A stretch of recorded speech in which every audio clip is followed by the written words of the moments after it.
नमस्कार। आकाशवाणी से प्रस्तुत है समाचार प्रभात।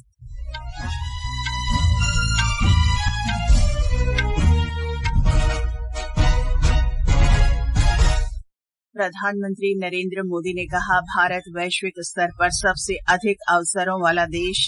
उन्होंने सुधारों, स्थिर नीति व्यवस्था और उच्च विकास का वायदा किया। केंद्रीय मंत्री अश्विनी वैष्णव ने कहा, सरकार देश में टिकाऊ इलेक्ट्रॉनिक कल पुर्जों के निर्माण को बढ़ावा देने की योजना लाएगी। केंद्र ने देश में जैव विनिर्माण को बढ़ावा देने के लिए अर्थव्यवस्था, पर्यावरण और रोजगार संबंधी जैव प्रौद्योगिकी नीति बायो E3 जारी की। मुस्लिम बुद्धिजीवियों और धार्मिक प्रमुखों ने अल्पसंख्यक मामलों के मंत्री किरेन रिजिजू से मुलाकात कर वक्फ संशोधन विधेयक में प्रस्तावित संशोधनों को समर्थन दिया। संयुक्त अरब अमीरात ने अवैध रूप से रह रहे लोगों के लिए 2 महीने का वीजा माफी कार्यक्रम शुरू किया और जर्मनी में बधिर निशानेबाजी प्रतियोगिता में भारत ने 1 स्वर्ण सहित 4 पदक जीते। समाचार प्रभात के साथ मैं चंद्रिका जोशी। प्रधानमंत्री नरेंद्र मोदी ने कहा है कि वैश्विक स्तर पर भारत सबसे अधिक अवसरों वाला देश है। उन्होंने देश में कारोबारी सुविधा, सुधार, स्थिर नीतिगत व्यवस्था और उच्च वृद्धि दर का वायदा भी किया। Economic times world leader forum में निवेशकों से कल नवाचार, श्रेष्ठ निष्पादन, सकारात्मक पहल और उच्च गुणवत्ता वाले उत्पाद का संकल्प लेने की अपील करते हुए प्रधानमंत्री ने कहा कि भारत आज सफलता की अनूठी गाथा लिख रहा है। भारत आज एक अलग ही सक्सेस स्टोरी लिख रहा है। भारत में हमने रिफॉर्म्स का असर अपनी इकोनॉमी की परफॉर्मेंस में देखा है। यहाँ तक कि भारत ने कई बार प्रिडिक्शन से भी और अपने पीयर से भी बेटर परफॉर्म किया है। जैसे पिछले 10 सालों में ग्लोबल इकोनॉमी 35% बढ़ी है, लेकिन इन्हीं 10 सालों में हमारी इकोनॉमी करीब 90% बढ़ी है। श्री मोदी ने कहा कि केंद्र सरकार ने अपने तीसरे कार्यकाल की शुरुआत मजबूत इरादों, उम्मीदों और विश्वास के साथ की है। बीते 3 महीनों में हमने गरीबों के लिए 3 करोड़ नए घरों को स्वीकृति दी। हमने यूनिफाइड पेंशन स्कीम की घोषणा की। 1 लाख करोड़ रुपए के एग्रीकल्चर इंफ्रा फंड के लिए विस्तार का फैसला हुआ। बेहतर क्वालिटी के बीजों की 100 से अधिक वैरायटी जारी की। 2 लाख करोड़ रुपए के पीएम पैकेज की घोषणा हुई, जिसका सीधा फायदा 4 करोड़ से ज्यादा युवाओं को मिलेगा और 100 दिन के भीतर ही देश में 11 लाख नई लखपति दीदी बनी है। प्रधानमंत्री ने कहा कि सरकार सुधार, निष्पादन और परिवर्तन के अपने मंत्र के साथ लोगों के जीवन में बड़े बदलाव लाने में सफल रही है। उन्होंने कहा कि 25 करोड़ से अधिक लोग गरीबी से बाहर निकले हैं।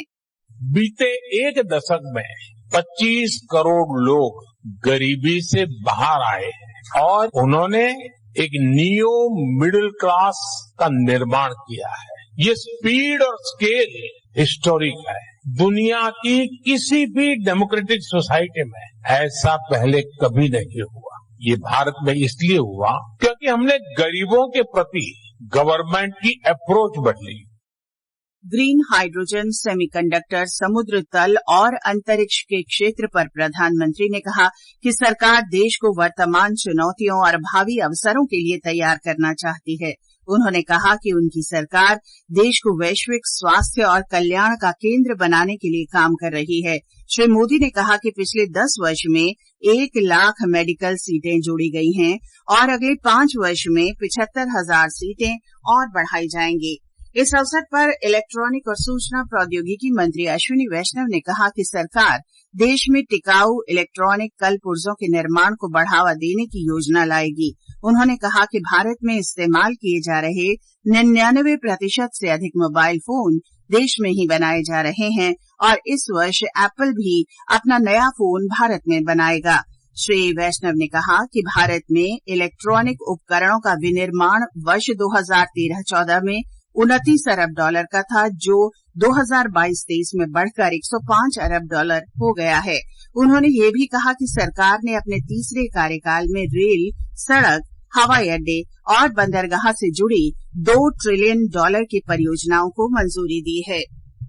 केंद्र ने अर्थव्यवस्था, पर्यावरण और रोजगार संबंधी जैव प्रौद्योगिकी नीति बायो E3 जारी कर दी है। विज्ञान और प्रौद्योगिकी मंत्री जितेंद्र सिंह ने कल नई दिल्ली में कहा कि इस नीति से देश में जैव विनिर्माण को बढ़ावा मिलेगा और खाद्य, ऊर्जा तथा स्वास्थ्य क्षेत्र पर सकारात्मक प्रभाव पड़ेगा। ये नीति निजी भागीदारी से लागू की जाएगी और इससे रोजगार सृजन भी होंगे। जैव विनिर्माण और बायो फाउंड्री से देश की भावी जैव अर्थव्यवस्था को बढ़ावा मिलेगा और आर्थिक वृद्धि पर्यावरण के अनुकूल हो सकेगी। मंत्रिमंडल ने बायो नीति को हाल ही में स्वीकृति दी थी। ये समाचार आकाशवाणी से प्रसारित किए जा रहे हैं। समाचार प्रभात में आपका फिर स्वागत है। मुस्लिम बुद्धिजीवियों और धार्मिक प्रमुखों के एक प्रतिनिधिमंडल ने कल अल्पसंख्यक कार्य मंत्री किरेन रिजिजू और संयुक्त संसदीय समिति के अध्यक्ष जगदम्बिका पाल से मुलाकात कर वक्फ संशोधन विधेयक में किए गए प्रस्तावों को समर्थन दिया। प्रतिनिधिमंडल का नेतृत्व अखिल भारतीय सूफी सज्जाद नशीन परिषद के अध्यक्ष और अजमेर दरगाह के आध्यात्मिक प्रमुख के उत्तराधिकारी सैयद नसीरुद्दीन चिश्ती ने किया। प्रतिनिधिमंडल ने विश्वास व्यक्त किया कि समिति वक्फ बोर्ड के कारण देश भर की मस्जिदों के सामने आ रही समस्याओं पर ध्यान देगी। उपराष्ट्रपति जगदीप धनखड़ ने कहा है कि स्वच्छ ऊर्जा केवल एक विकल्प नहीं, बल्कि यही एकमात्र विकल्प है। उन्होंने कहा कि स्वच्छ ऊर्जा के बिना विश्व को जीवन के लिए चुनौतियों का सामना करना होगा और भविष्य के लिए संघर्ष भी होगा। उपराष्ट्रपति ने कल उत्तराखंड में देहरादून में कहा कि वर्तमान में विश्व जलवायु परिवर्तन, जैव विविधता हानि और प्राकृतिक संसाधनों की कमी जैसी अभूतपूर्व चुनौतियों का सामना कर रहा है।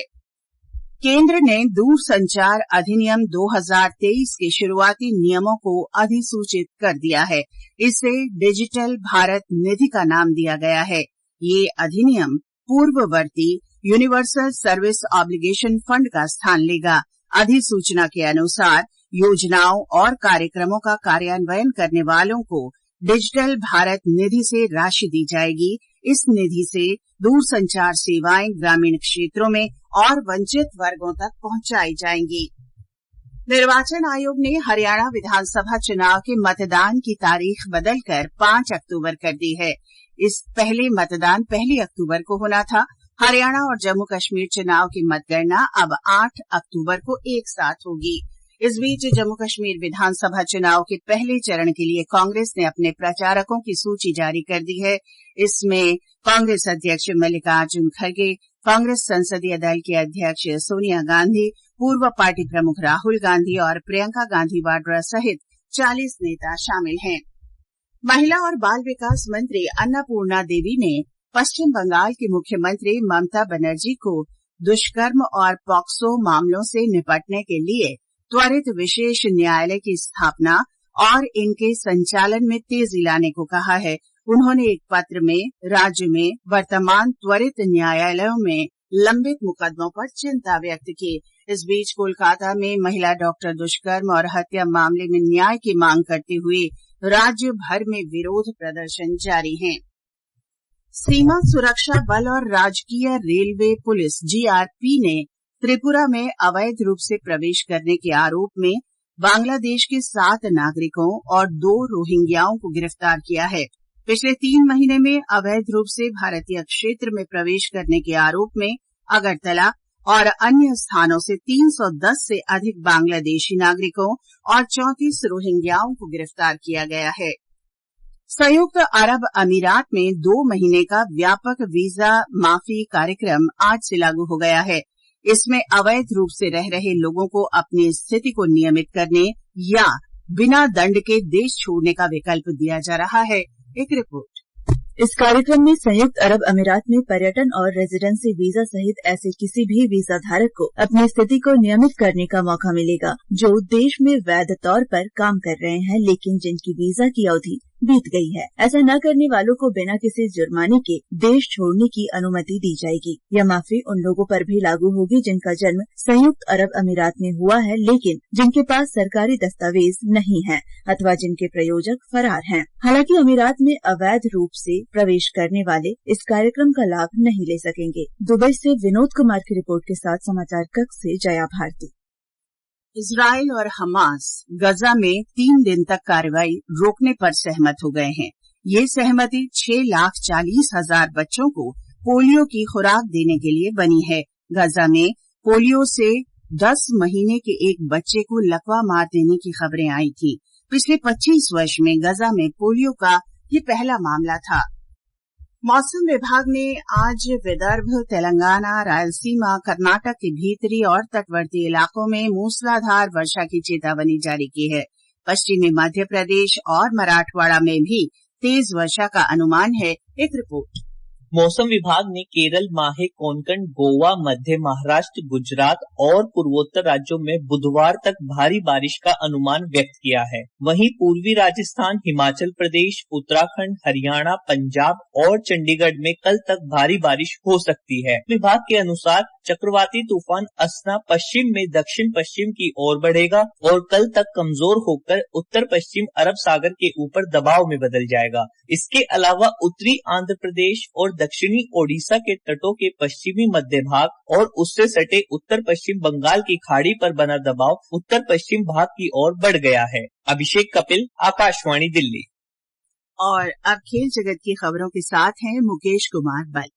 जर्मनी के हनोवर में बधिर निशानेबाजी प्रतियोगिता में भारत ने 1 स्वर्ण, 2 रजत और 1 कांस्य सहित कुल 4 पदक जीते हैं। महिलाओं की 10 मीटर एयर पिस्टल स्पर्धा में अनुया प्रसाद ने स्वर्ण और पुरुष वर्ग में अभिनव देशवाल ने रजत तथा शुभम वशिष्ठ ने कांस्य पदक जीता। टीम स्पर्धा में अभिनव देशवाल, शुभम वशिष्ठ और चेतन सबकाल की तिकड़ी ने रजत पदक अपने नाम किया। उधर पेरिस पैरालंपिक के चौथे दिन आज भारतीय खिलाड़ी कई खेलों में पदक के लिए चुनौती पेश करेंगे। पुरुष शॉटपुट F40 फाइनल में रवि रंगोली और ऊंची कूद T47 स्पर्धा के खिताबी मुकाबले में निषाद उतरेंगे। 3 पैरालंपिक पदक विजेता अवनी लैखरा निशानेबाजी में मिक्स्ड 10 मीटर एयर राइफल प्रतिस्पर्धा में चुनौती पेश करेंगी। वहीं सुहास यतिराज और सुकांत कदम बैडमिंटन में पुरुषों के सिंगल्स में अपनी चुनौती पेश करेंगे। इससे पहले कल रुबीना फ्रांसिस ने महिलाओं की 10 मीटर एयर पिस्टल स्पर्धा में कांस्य पदक जीता। राष्ट्रपति द्रौपदी मुर्मू और प्रधानमंत्री नरेंद्र मोदी ने उन्हें बधाई दी है। भारत 1 स्वर्ण, 1 रजत और 3 कांस्य सहित कुल 5 पदकों के साथ पदक तालिका में 22वें स्थान पर है।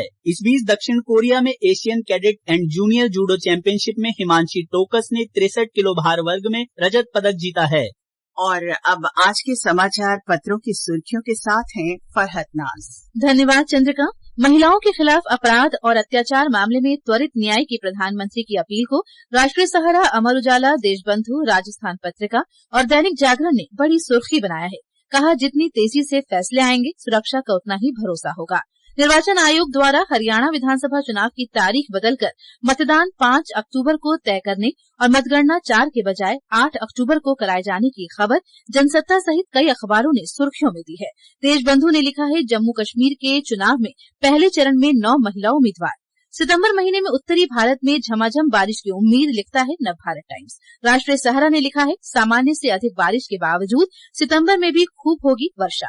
हिन्दुस्तान ने चिंताजनक शीर्षक से लिखा है, अगस्त की रातें 123 साल में सबसे गर्म रही। सामान्य से 16% अधिक बारिश होने के बावजूद न्यूनतम तापमान औसत से अधिक रहा।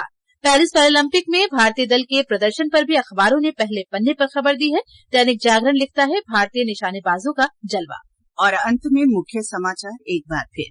प्रधानमंत्री नरेंद्र मोदी ने कहा, भारत वैश्विक स्तर पर सबसे अधिक अवसरों वाला देश। उन्होंने सुधारों, स्थिर नीति व्यवस्था और उच्च विकास का वायदा किया। केंद्रीय मंत्री अश्विनी वैष्णव ने कहा, सरकार देश में टिकाऊ इलेक्ट्रॉनिक कल पुर्जों के निर्माण को बढ़ावा देने की योजना लाएगी। केंद्र ने देश में जैव विनिर्माण को बढ़ावा देने के लिए अर्थव्यवस्था, पर्यावरण और रोजगार संबंधी जैव प्रौद्योगिकी नीति बायो E3 जारी की। मुस्लिम बुद्धिजीवियों और धार्मिक प्रमुखों ने अल्पसंख्यक मामलों के मंत्री किरेन रिजिजू से मुलाकात कर वक्फ संशोधन विधेयक में प्रस्तावित संशोधनों को समर्थन दिया और जर्मनी में बधिर निशानेबाजी प्रतियोगिता में भारत ने 1 स्वर्ण सहित 4 पदक जीते। इसके साथ ही समाचार प्रभात का ये अंक समाप्त हुआ। नमस्कार।